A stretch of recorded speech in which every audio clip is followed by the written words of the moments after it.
Pujilah Tuhan buat hari yang indah ini. Kita bisa bersekutu dengan Tuhan. Kita boleh memuji, menyembah Tuhan. Kita boleh bertemu dengan Tuhan. Dan kita boleh bertemu dengan saudara-saudara seiman. Sebenarnya inilah sukacita kita yang sejati. Yaitu kita bersekutu dengan Tuhan. Berjumpa dengan Tuhan. Tidak ada sukacita yang lebih besar lagi daripada bersekutu dengan Tuhan. Oleh sebab itu saudaraku, biarlah semua kita pada hari ini mengarahkan hati kita kepada Tuhan dan kita bersekutu dengan Tuhan. Roh Kudus ada di sini siap sedia menolong kita. Dari pihak Tuhan sendiri sangat suka bersekutu dengan anak-anaknya. Tuhan mau bertemu dengan saudara-saudara sekalian. Tuhan mau berhubungan dengan kita semua pada hari ini. Di dalam Mazmur 25 ayat 14 saya membacakan kepada saudara. Mazmur 25 ayat 14. Tuhan bergaul karib dengan orang yang takut akan Dia dan perjanjiannya diberitahukannya kepada mereka. Nah, saudaraku, Tuhan sendiri rindu untuk bergaul karib, suka bergaul karib, bergaul intim dengan anak-anaknya yang takut akan Dia. Dia suka bergaul, dia suka berkata-kata dengan kita. Tuhan yang kita sembah, Tuhan itu Tuhan yang hidup. Yang mau berkata-kata dengan saudara, yang mau berkata-kata kepada saya. Dan Tuhan mau bergaul karib dengan kita. Dan memberitahukan jalan-jalannya, memberitahukan perjanjiannya. Jika kita mengenal jalan Tuhan dalam hidup kita. Inilah yang terutama, saudara. Bukan terutama berkat-berkat Tuhan saja yang kita inginkan. Seharusnya kita menginginkan persekutuan yang baik dengan Tuhan, persekutuan yang intim dengan Tuhan. Dalam Wahyu 3 ayat 20, sering ayat ini kita dengar pada waktu memberitakan berita keselamatan, yaitu Tuhan Yesus mengetuk di muka pintu hati kita ini untuk menerima, untuk masuk dalam hati kita. Memang inilah keselamatan. Oleh sebab itu selalu diberitakan, saudaraku, dalam berita keselamatan. Di sini dikatakan, Wahyu 3 ayat 20, lihat, aku berdiri di muka pintu dan mengetuk. Jika ada orang yang mendengar suaraku dan membukakan pintu, aku akan masuk mendapatkannya. Aku makan bersama-sama dengan dia, dan ia bersama-sama dengan aku. Bukankah ini satu persekutuan yang erat dengan Tuhan Yesus? Yaitu Yesus mengetuk pintu hati kita. Ini terjadi setelah pada waktu kita datang kepada Tuhan Yesus. Lalu kita membuka pintu hati kita. Dan Yesus masuk ke dalam hati kita. Inilah keselamatan. Inilah hidup kekal. Barang siapa yang memiliki Yesus, ia memiliki hidup yang kekal. Barang siapa tidak memiliki Yesus, tidak memiliki hidup yang kekal. Firman Tuhan berkata. Tetapi tidak sampai di situ saja. Setelah Yesus masuk dalam hati kita, setelah kita lahir baru, yaitu setelah kita menjadi anak-anak Tuhan, Dia tinggal dalam kita. Dia mau makan dengan kita. Dia mau minum dengan kita. Dia mau duduk bersama-sama dengan kita. Dia mau bercakap-cakap dengan kita. Dia mau bersekutu dengan kita. Sebenarnya untuk inilah kita diselamatkan Tuhan. Bukan sesudah selamat, saudaraku, kita menerima sebagai Tuhan dan Juru Selamat. Kemudian saudaraku kita tidak memperdulikan Tuhan lagi. Hidup suka hati kita, renggang dengan Tuhan. Tidak, saudaraku, tidak. Saudara yang kekasih dalam nama Yesus. Jadi persekutuan yang erat dengan Tuhan. Persekutuan yang erat dengan Tuhan.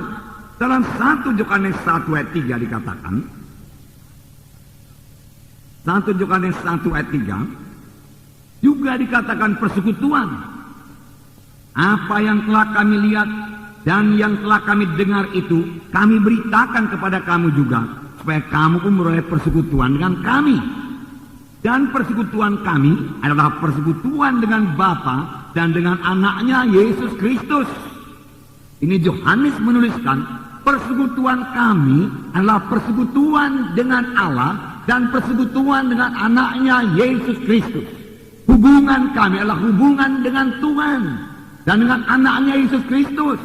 Karena kami memiliki hubungan dengan Tuhan Yesus, kita juga semua memiliki hubungan satu sama lain. Inilah yang sebenarnya diterangkan oleh ayat ini. Karena semua kita bersekutu dengan Yesus. Atau dengan kata lain yang lebih intim lagi, semua kita telah menjadi satu dengan Yesus. Maka semua kita satu dalam Tuhan. Lalu kita satu sama lain juga boleh bersekutu satu sama lain. Amin, saudaraku. Nah, Tuhan suka sekali persekutuannya demikian. Dari mulanya, ini dimulai dari Taman Eden. Tuhan menjadikan manusia Adam dan Hawa. Setelah itu Tuhan datang ke dalam Taman Eden, mengunjungi Adam dan Hawa, berkata-kata dengan Adam dan Hawa. Tetapi kemudian persekutuan yang begitu indah dengan Tuhan terputus. Karena apa? Karena dosa. Dosa memang memutuskan hubungan kita dengan Tuhan sampai sekarang. Sekarang juga setiap anak Tuhan yang berdosa, saudaraku, maka persekutuannya dengan Tuhan mulai terganggu. Hubungan yang manis dengan Tuhan mulai renggang dengan Tuhan. Saudara, anak Tuhan tersebut harus mengaku semua dosanya dan bertobat. Lalu Tuhan akan mengembalikan persekutuannya indah kepada anak Tuhan tersebut. Sesudah itu, marilah pelihara persekutuannya indah dengan Tuhan. Bahkan persekutuan ini bertambah hari bertambah dekat, bertambah hari bertambah intim. Karena bertambah kita bersekutu dengan Tuhan, bertambah kita mengenal Tuhan. Sebenarnya tanpa bersekutu dengan Tuhan, tanpa memiliki perhubungan yang erat dengan Tuhan, kita tidak akan pernah mengenal Tuhan. Kita mengenal dari jauh saja, luaran saja. Dan jangan lupa saudara-saudara kita ini mempelai Kristus. Bagaimana kalau seorang istri tidak mengenal suaminya? Bagaimana seorang suami tidak mengenal istrinya? Dia boleh jadi hanya mengetahui namanya, kedudukannya, rupanya, dan lain sebagainya. Tetapi tidak pernah mengetahui hatinya, kehendaknya. Dan itu hanya bisa diperoleh kalau ada persekutuan yang erat satu sama lain. Nah, sesudah hubungan manusia dengan Tuhan terputus, Yesus saudaraku pergi ke kayu salib untuk memulihkan hubungan tersebut di atas. Saudara melihat bagaimana sengsara Tuhan Yesus supaya manusia ini boleh kembali ke sorga, supaya manusia ini boleh bersekutu dengan Tuhan, supaya manusia ini boleh mengenal Tuhan lagi. Yesus dipaku di kayu salib, darahnya dicurahkan dari kepala yang diberi mahkota duri, darah mengalir dari tangan, darah mengalir dari punggung, darah mengalir, menetes dari kaki, darah mengalir untuk mengembalikan persekutuan kita dengan Tuhan. Supaya kita yang telah mati dalam dosa hidup lagi dan boleh bersekutu dengan Tuhan, boleh bersekutu dengan Tuhan, boleh bertemu dengan Tuhan. Inilah hidup yang kekal dalam persekutuan dengan Tuhan. Disitulah saudara beroleh segala-galanya berkat Tuhan, saudaraku. Tetapi banyak anak-anak Tuhan membuat itu terbalik. Yang dia inginkan bukanlah persekutuan dengan Tuhan, tetapi yang dia inginkan berkat-berkat daripada Tuhan. Dia datang kepada Tuhan hanya untuk berkat-berkat Tuhan. Bukan untuk jatuh cinta kepada Tuhan Yesus, lalu memiliki persekutuan yang erat dengan Tuhan Yesus. Bukan. Yang dia rindukan, kalau dia sakit, yang dia maui kesembuhan. Di mana Tuhan Yesusnya tidak peduli. Pokoknya saya sembuh. Saudaraku, kesembuhan terjadi kalau Yesus masuk dalam hati saudara. Dan sesudah itu saudaraku, tetap dalam persekutuan yang erat dengan Tuhan, maka kesembuhan saudara juga tetap. Penyakit tidak kembali. Ada yang datang kepada Tuhan untuk berkat-berkat materi. Saya perlu ini Tuhan, saya perlu itu Tuhan, dan lain sebagainya. Tetapi dia kurang memperhatikan persekutuannya dengan Tuhan. Jadi siapakah Tuhan itu kalau demikian? Dia hanya sebagai seorang yang memenuhi kebutuhan kita, yang memenuhi keperluan kita. Ingatlah saudaraku, dia itu Tuhan yang mengasihi kita. Dia mau bersekutu dengan kita. Dan kita ini bangsa pilihan Tuhan. Bangsa Israel telah gagal. Dan firman Tuhan berkata, itu menjadi teladan kepada kita. Supaya kita jangan jatuh sebagaimana bangsa Israel telah jatuh. Kita melihat Tuhan suka bersekutu dengan bangsa Israel. Tuhan berkata bahwa bangsa Israel adalah umat kesayanganku. Aku mau berkata-kata dengan umat kesayanganku ini. Aku mau bersekutu dengan dia. Tuhan berkata, tetapi bangsa Israel tidak setia. Dalam Keluaran 19 sudah diterangkan. Saya membacakan kepada saudara. Inilah perjanjian Tuhan. Ayat 5 dan 6 saya bacakan. Jadi sekarang, jika kamu sungguh-sungguh mendengarkan firman-Ku dan berpegang pada perjanjian-Ku, maka kamu akan menjadi harta kesayangan-Ku sendiri dari antara segala bangsa, sebab Akulah yang mempunyai seluruh bumi. Kamu akan menjadi bagiku kerajaan imam dan bangsa yang kudus. Inilah semuanya firman-Nya harus kau katakan kepada orang Israel. Tuhan menghendaki supaya bangsa Israel menjadi harta kesayangannya sendiri dari segala bangsa. Menjadi kerajaan imam, menjadi bangsa yang kudus. Tuhan memilih bangsa Israel bukan karena istimewanya bangsa Israel, bukan karena kudusnya bangsa Israel. Kalaupun bangsa Israel bisa mencapai kekudusan, itulah karena persekutuannya dengan Tuhan Yesus. Demikian juga kita dipilih Tuhan bukan karena baiknya kita ini, bukan karena sucinya kita ini. Tetapi sesudah kita dipilih Tuhan dan kita beroleh persekutuan dengan Tuhan, maka dari kita keluarlah kesucian, keluarlah perbuatan yang baik. Amin, saudaraku. Karena kita sudah sanggup, karena Yesus sudah ada dalam hati kita. Mengapa saya katakan tadi bangsa Israel telah gagal? Karena kemudian kalau saudara baca ayat-ayat berikutnya, beberapa waktu sesudah ini, bangsa Israel mulai menyembah berhala, mulai menyembah Baal, mulai menyembah Asitoret, dan lain sebagainya. Dan Tuhan berkata, perbuatanmu itu sama dengan perbuatan berzina. Engkau berzina dengan Baal. Saudara, karena dari mulanya bangsa pilihan Tuhan itu, umat pilihan Tuhan itu adalah mempelai yang dikasihi oleh Tuhan. Bagaimana kalau seorang istri saudaraku berbuat serong di luaran sana, saudaraku? Tentu suaminya sangat tidak suka. Demikianlah Tuhan kepada bangsa Israel. Begitulah jahatnya, begitulah kejinya penyembahan berhala itu kepada Tuhan. Oleh sebab itu bagi kita sekarang, kita juga umat pilihan Tuhan, sudah dipilih Tuhan. Sama sebagaimana bangsa Israel sudah dipilih Tuhan. Bangsa Israel telah gagal, tetapi Tuhan menghendaki pada akhir zaman ini, bangsa pilihannya tidak gagal lagi, menjadi umat pilihan Allah, yang memberitakan berita yang baik daripada Tuhan, memberitakan kebaikan Tuhan. Dalam 1 Petrus pasal 1, ayat 1 pasal 2 ayat 9 dikatakan, hampir sama bunyinya dengan Keluaran 19 tadi. Supaya kita memiliki persekutuan yang indah dengan Tuhan. Siapakah kita ini sebenarnya, saudaraku? Di hadapan Tuhan. Saya membaca kepada saudara 1 Petrus 2 ayat 9. Tetapi kamulah bangsa yang terpilih, imamat yang rajani, imam-imam, bangsa yang kudus, umat kepunyaan Allah sendiri, supaya kamu memberitakan perbuatan-perbuatan yang besar dari Dia, yang telah memanggil kamu keluar dari kegelapan kepada terangnya yang ajaib. Luar biasa berkat Tuhan atas kita. Dahulu kita gelap. Saya bacakan tadi ayat 10. Kamu yang dahulu bukan umat Allah, tetapi sekarang telah menjadi umatnya. Yang dahulu tidak dikasihani, tetapi sekarang telah berada belas kasihan. Luar biasa berkat Tuhan. Untuk apa semua ini diberikan Tuhan? Tuhan menghendaki umatnya bersekutu dengan Tuhan. Tuhan menghendaki umatnya bergaul intim dengan Dia. Karena kita juga bangsa kesayangan Tuhan, imam-imam. Bagaimana seorang imam yang membela umat Tuhan tidak bersekutu dengan Tuhan? Tidak bisa, tidak bisa. Harus bersekutu dengan Tuhan. Oleh sebab itu mulai hari ini kejar persekutuan saudara dengan Tuhan. Jangan mengejar berkat-berkat Tuhan saja.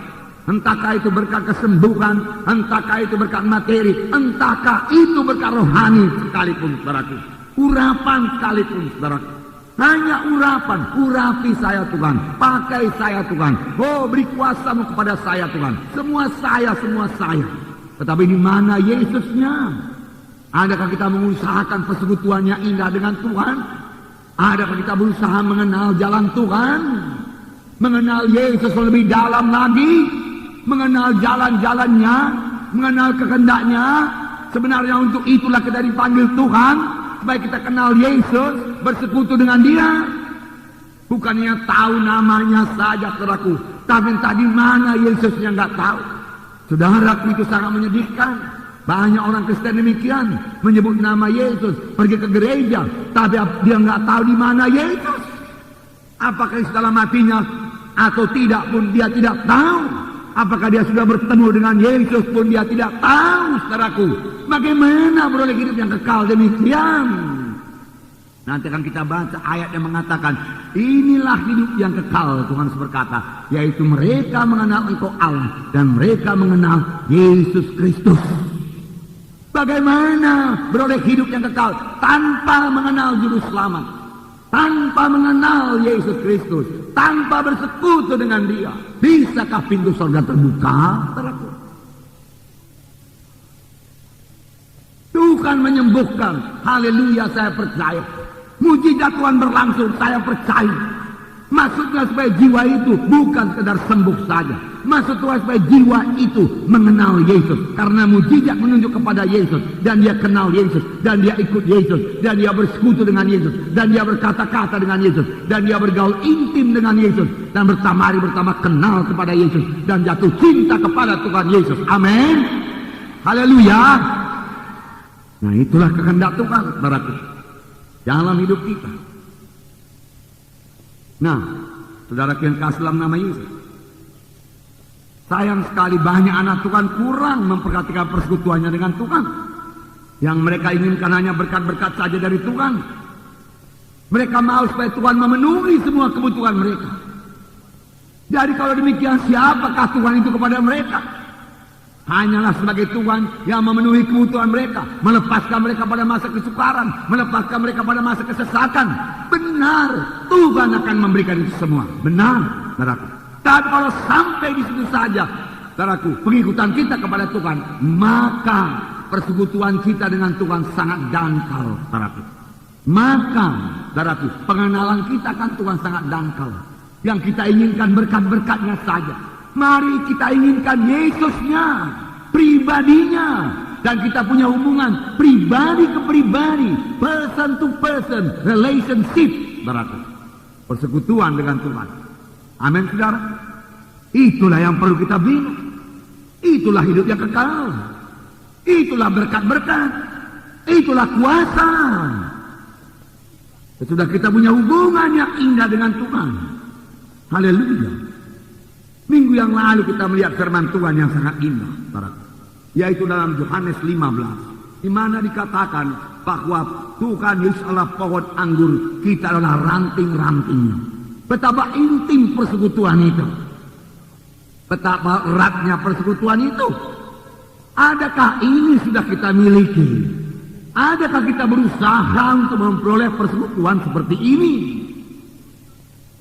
Saudara, kalau misalnya sebatang ranting saudaraku berkata kepada pohon, aku hanya mau buah saja, tapi aku tidak mau dekat dengan engkau. Tidak bisa. Jadi, aku mau daun yang segar, berilah aku daun yang hijau, berilah aku buah yang lebat, tapi aku tidak mau dekat dengan engkau. Aku tidak mau mengenal jalan-jalanmu. Tidak bisa. Firman Tuhan berkata, jikalau ranting itu terpisah daripada pohon, maka padanya tidak ada lagi kehidupan. Sebab semua kehidupan datang dari pohon, semua kekuatan datang daripada pohon, semua zat-zat makanan datang daripada pohon. Kalau sekarang semua urapan datang daripada Yesus, saudaraku. Kalau kita bersekutu erat dengan Yesus, jadi bukan hanya berkat-berkatnya saja, bukan berkat-berkat Tuhan yang terutama, tetapi persekutuan kita dengan Tuhan Yesus, intim dengan Tuhan Yesus, baik dengan Tuhan Yesus, saudaraku. Puji Tuhan. Kita lihat lagi bangsa Israel, saudara. Mereka baru saja melewati Laut Kulsum. Mujizat Tuhan yang luar biasa terjadi kepada mereka dan mereka bersukacita menerima mujizat Tuhan. Mulai daripada Mesir mereka sudah bersukacita menerima mujizat Tuhan. Kuasa Tuhan luar biasa ditunjukkan kepada mereka. Mereka menyeberangi Laut Kulsum, air sebelah kiri dan sebelah kanan sebagai dinding batu. Padahal air tidak menutup mereka, tidak menenggelamkan mereka. Oh, mereka melihat kuasa Tuhan. Mereka melihat bagaimana Tuhan berperang bagi mereka. Orang Mesir mengejar dari belakang, tetapi Tuhan membuat roda kereta orang Mesir berputar pada tempatnya, tetapi tidak maju-maju. Dan Tuhan mengirimkan terang kepada bangsa Israel, gelap kepada bangsa Mesir. Dan setelah bangsa Israel sampai ke seberang, Laut Kulsum tertutup. Miriam bersukacita luar biasa, bersorak-sorai. Dan dia menari-nari. Tidak salah, harus demikian. Kalau kita sudah mengalami mujizat Tuhan, puji Tuhan, bersorak, melompat, haleluya. Kami bersukacita saudaraku di Siantar. Mengapa? Karena mujizat Tuhan terjadi. Begitu banyak orang disembuhkan Tuhan. Luar biasa mujizat Tuhan dinyatakan. Tidak sempat dites satu persatu. Pada malam pertama saja sekitar 480 alamat yang baru. Karena mereka itu jiwa-jiwa yang baru. Saya nggak tahu malam kedua, saya belum dapat laporan, saudaraku. Nah, saudaraku yang kasih dalam nama Yesus, patut bersukacita karena menerima mujizat Tuhan. Tapi jangan sampai di situ saja. Kalau kita hanya bersukacita dengan berkat-berkat Tuhan, bukan dengan Tuhan kita bersukacita, saudaraku, maka pengenalan kita akan Tuhan sangat dangkal. Persekutuan kita dengan Tuhan sangat dangkal. Dan kalau ada sedikit gangguan, kalau berkatnya mulai tertutup, maka iman kita memulai goyang. Pengikutan kita memulai tidak teguh lagi kepada Tuhan. Sebabnya semuanya bersandar kepada berkat-berkat Tuhan. Berkat-berkat Tuhan, bukan Tuhan Yesusnya. Saya bacakan kepada saudara Keluaran 15. Keluaran 15 ayat 20-21. Saya bacakan. Lalu Miriam, nabiah itu, saudara perempuan Harun, mengambil rebana di tangannya, dan tampillah semua perempuan mengikutinya sambil memukul rebana serta menari-nari. Dan menyanyilah Miriam memimpin mereka. Menyanyilah bagi Tuhan sebab ia tinggi di luhur. Kuda dan penunggangnya dilemparkannya ke dalam laut. Miriam bersukacita, melompat-lompat, memakai tamborin, dan dia menyanyi. Menyanyilah bagi Tuhan sebab ia tinggi dan luhur. Kuda dan penunggangnya dilemparkannya ke dalam laut. Dia bersukacita. Berapa umurnya saudara berkata? Dia itu kakak Musa. Pada waktu Musa dipanggil Tuhan membebaskan bangsa Israel sudah 80 tahun. Kemudian makan waktu lagi beberapa tahun di Mesir. Kemudian mereka bergerak keluar daripada Mesir, saudaraku, sampai Laut Kulsum. Boleh jadi umurnya sudah 90 tahun waktu itu. Miriam. Tapi Miriam masih melompat-lompat karena sukacita. Memakai tamborin. Dan dia mengajak seluruh perempuan mengikuti dia. Dan menyanyilah Miriam bagi Tuhan. Menyanyilah bagi Tuhan. Dia katakan. Sebab dia tinggi dan luhur. Kuda dan penunggangnya dilemparkannya ke dalam laut. Mereka bersukacita. Mereka melompat-lompat. Tidak salah. Tuhan suka, haleluya. Tuhan suka kita bersukacita kalau Roh Kudus turun. Tuhan suka kita ketawa kalau Roh Kudus turun. Tidak ada salahnya. Tuhan suka kita melompat-lompat waktu memuji dan menyembah Dia. Haleluya. Kita memberikan rebana di sini atau kadang-kadang celebration yang begitu lengkap. Bagaimana baraku di Siantar. Puji Tuhan kita orang bersukacita dalam anugerah Tuhan yang limpah. Ada keselamatan yang dikaruniakan Tuhan. Tetapi sudah selamat, mana persekutuan yang indah dengan Tuhan? Adakah kita mengejar persekutuan itu, saudara? Nah, Miriam bersukacita. Tetapi, saudara, mengapa bersukacita? Luar biasa. Kalau kita melihat riwayat bangsa Israel, di Mesir tidak punya harapan apa. Masa depan hancur. Anak-anak laki-laki dibunuh, saudara. Berarti bangsa itu tidak lama lagi akan punah. Dan menjadi bangsa Mesir semuanya. Tidak ada masa depan. Tetapi kemudian mereka bebas daripada perbudakan seumur hidup. Dibebaskan Tuhan. Haleluya. Mereka sangat bersukacita. Bukan hanya itu. Mereka sudah dilimpahkan Tuhan dengan segala berkat harta-harta Mesir yang mereka jarah sebanyak-banyaknya mereka bawa. Karena bangsa Mesir telah memberikan semua kepada bangsa Israel. Pergilah kamu, tinggalkan kami. Nanti kami juga mati. Pantas mereka bersukacita. Tetapi 3 hari kemudian, hanya 3 hari. Dengan segala barang jarahan masih menyertai mereka. Dengan emas perak daripada Mesir masih menyertai mereka. Mereka sudah bersungut-sungut. Betapa dangkalnya persekutuan mereka dengan Tuhan. hanya karena tidak minum. Saya bacakan ayat 22 sampai 24, Keluaran 15. Musa menyuruh orang Israel berangkat dari laut ke Berau. Lalu mereka pergi ke padang gurun Syur. 3 hari lamanya mereka berjalan di padang gurun itu dengan tidak mendapat air. Sampailah mereka ke Mara. Tetapi mereka tidak dapat meminum air yang di Mara itu, karena pahit rasanya. Itulah sebabnya dinamai orang tempat itu Mara. Lalu bersungut-sungutlah bangsa itu kepada Musa, kata mereka, apakah yang akan kami minum? Musa berseru-seru kepada Tuhan, dan Tuhan menunjukkan kepadanya sepotong kayu. Musa melemparkan kayu ke dalam air, lalu air itu menjadi manis. Dan seterusnya. Mereka bersungut-sungut. Tentu saja Tuhan tidak menyenangi sungut-sungut ini. Walaupun demikian Tuhan masih bermurah kepada mereka. Musa berseru kepada Tuhan, Tuhan bagaimana ini Tuhan? Tuhan berkata, ambil itu batang kayu, lemparkan kepada air itu, maka air itu akan menjadi manis. Musa berbuat demikian, lalu mujizat terjadi. Bangsa Israel kembali bersukacita karena mujizat, karena boleh minum. Tetapi tidak ada hasrat dalam hatinya sebagaimana Musa. Musa memiliki hasrat untuk mengenal Tuhannya. Tetapi mereka bangsa Israel hanya berkat-berkatnya sudah cukup. Musa sudah cukup. Kami mau berkat-berkat Tuhan saja. Kami mau mana boleh, dia katakan. Bahkan kemudian mana pun dia bosan. Saya pun heran juga, saudara, mana makanan daripada Tuhan, saudara. Ya, bisa juga membosankan mereka. Ya boleh jadi juga lah, oke lah, karena sudah bertahun-tahun bosan juga, betapapun enaknya, haleluya. Ya, tetapi Tuhan Yesus tidak pernah membosankan. Amin, saudara. Nah, mengapa mereka bersungut-sungut? Sudah bimbangkah mereka? Betapa dangkal saudaraku iman mereka.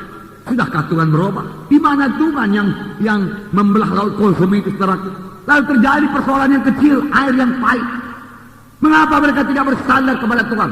Seharusnya kalau mereka sudah kenal Tuhan, mereka akan bersandar kepada Tuhan. Mereka akan berkata, Tuhan, Kau sangat mengasihi kami, Tuhan. Kami ini bangsa pilihan-Mu. Jauh-jauh Kau bawa kami dari Mesir, Tuhan, dan Kau berjanji memberikan tanah Kanaan kepada kami.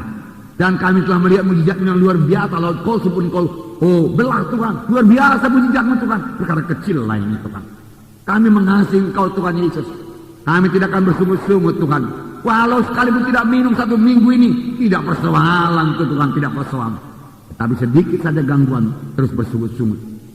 Banyak juga anak Tuhan demikian. Setelah diberkati Tuhan, setelah selamat, sukacita, sedikit gangguan, sedikit kritik, mundur dari jalan Tuhan. Mengapa? Karena yang diinginkannya selama ini adalah kesembuhannya, berkatnya, berkat daripada Tuhan, bukan Tuhan Yesusnya. Kalau dia sudah jatuh cinta pada Tuhan Yesus, bagaimanapun goncangan, dia akan tetap teguh berpegang pada Tuhan Yesus dan tidak mau setelah berpisah dengan Tuhan Yesus. Amin, saudara. Jadi persekutuan dengan Tuhan, persekutuan dengan Tuhan. Nah, dalam Keluaran 16, mereka lebih banyak lagi bersungut-sungut. Ayat 2 dan 3. Di padang gurun itu bersungut-sungutlah segenap jemaah Israel kepada Musa dan Harun, dan berkata kepada mereka, kalau kami mati tadinya di tanah Mesir oleh tangan Tuhan, ketika kami duduk menghadapi kuali berisi daging dan makan roti sampai kenyang. Sebab kamu membawa kami keluar ke padang gurun ini untuk membunuh seluruh jemaah ini dengan kelaparan. Takkanlah mereka diberikan Tuhan kelaparan. Tuhan lebih tahu apa yang mereka butuhkan. Sepanjang mereka bersekutu dengan Tuhan, semua itu akan diberikan Tuhan kepada mereka. Nah, dalam persekutuan dengan Tuhan, pada kita bertumbuh dalam Tuhan. Kita harus menjadi seperti dia kalau kita mau sampai kepada panggilan Tuhan. Ingat, kita ini pengantin Kristus. Saudara, kita mudah mengerti secara dunia ini bagaimana satu rumah tangga di mana suami dan istri tidak bersekutu. Istri hanya mau, saudaraku, kebutuhannya dipenuhi saja. Oh, sang suami, saudaraku, yang memberikan semua kebutuhan istrinya, saudaraku, apa saja, saudaraku. Tapi mereka tidak mau saling mengenal lebih intim, saling mengenal lebih rapat lagi. Nanti akan kita lihat lebih jauh lagi, saudaraku, mengenai pernikahan ini. Karena kita juga mempelai Kristus, pengantin Kristus. Bagaimana seorang pengantin yang tidak mengenal mempelainya, saudara? Secara dunia kelihatannya, saudaraku, lucu. Ya. Tidak mungkin berumah tangga. Tetapi secara rohani bisa terjadi. Dan banyak terjadi. Sehingga Tuhan mengeluh. Bangsa ini tidak mengenal aku, Tuhan berkata. Bangsa pilihan Tuhan tidak mengenal Tuhan. Sampai, saudaraku, Pernah dalam satu ayat Tuhan berkata, saudaraku, anjing mengenal tuannya, Tuhan berkata, tapi bangsaku tidak mengenal aku, Tuhan berkata. Bagaimana mungkin bisa demikian? Karena kurang saudaraku memperhatikan Tuhan. Hanya rindu berkat-berkat Tuhan saja. Hanya mau pertolongan Tuhan saja, saudaraku. Nah, saudara, dalam perjanjian baru ada teguran Tuhan kepada bangsa Israel. Di dalam Yohanes 6 ayat 24 sampai 26. Ini memang saudaraku sangat duniawi, saudara, dan sangat badani, saudara. Yohanes 6 ayat 24. Ini terjadi sesudah Tuhan Yesus memberi makan 5.000 orang. Apa yang terjadi ayat 24? Ketika orang banyak melihat bahwa Yesus tidak ada di situ dan murid-muridnya juga tidak, mereka naik ke perahu-perahu itu lalu berangkat ke Kapernaum untuk mencari Yesus. Sampai di sini baik. Kalau mereka mau mencari Yesus untuk bertemu dengan Yesus, menerima pengajaran dari Yesus, haleluya. Kalau mereka mencari Yesus untuk bersekutu dengan Yesus, puji Tuhan. Tapi rupanya hati mereka tidak demikian. Untuk apakah mereka mencari Yesus? Saya bacakan kepada saudara. Dalam ayat 25, ketika orang banyak menemukan Yesus di seberang laut itu, mereka berkata kepadanya, Rabi, bila mana engkau tiba di sini? Yesus menjawab mereka, aku berkata kepadamu, sesungguhnya kamu mencari aku, bukan karena kamu telah melihat tanda-tanda, melainkan karena kamu telah makan roti itu dan kamu kenyang. Saudara, Yesus mengetahui hati kita. Yesus mengetahui hati orang-orang yang mengikut dia. Yesus mengetahui hati Judas juga. Tidak ada yang terlindung pada Tuhan Yesus. Mereka ini mencari Yesus. Pada pagi hari mereka bangun dan dia lihat Tuhan Yesus tidak ada.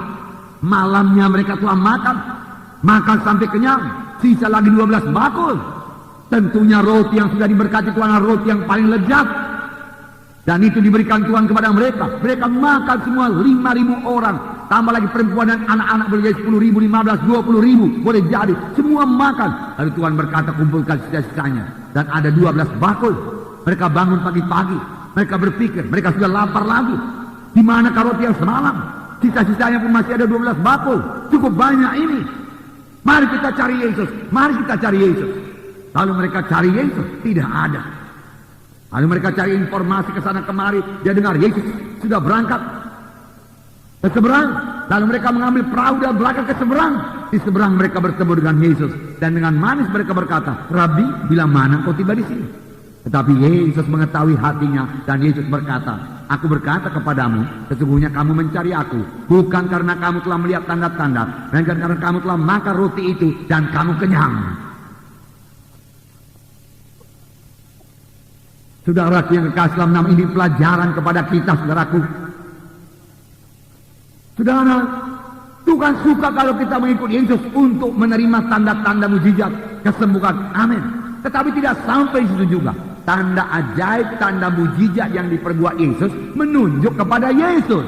Maksud Yesus dengan tanda ajaib, tanda mujizat itu, mereka mengenal Yesus. Dan setelah mereka mengenal Yesus, mereka bersekutu dengan Yesus. Dan setelah mereka bersekutu dengan Tuhan Yesus, persekutuan mereka bertambah hari, bertambah erat, bertambah intim. Sehingga mereka betul-betul mengenal Yesus dalam hidupnya. Amin, saudara.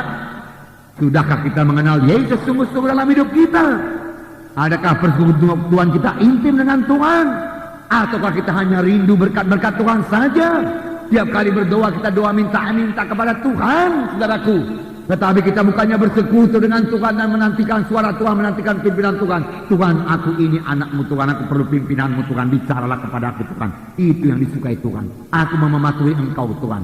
Aku mau Tuhan mengenal jalan-jalanmu. Inilah didoakan oleh Musa, mengenal jalan-jalan Tuhan. Nah,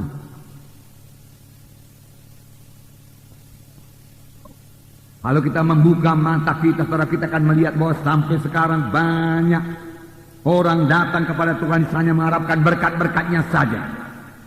Hanya mengharapkan berkat kesembuhan, hanya mengharapkan berkat materi, hanya mau supaya Yesus melepaskan daripada ikatan-ikatan. Memang Yesus baik dan memang itu diberikan Tuhan. Tetapi bukan itu tujuan akhirnya. Tujuan akhirnya yaitu supaya mereka bersekutu dengan Tuhan Yesus.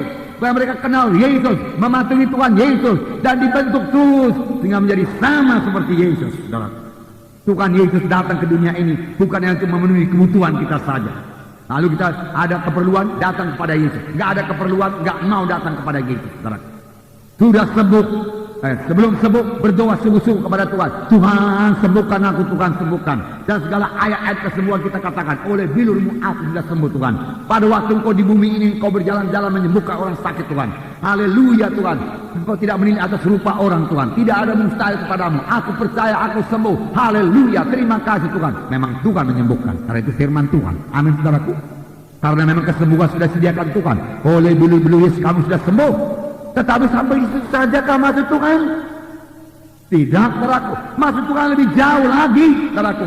Supaya orang itu bersekutu dengan Dia, saudaraku. Jadi umat dirikan Tuhan.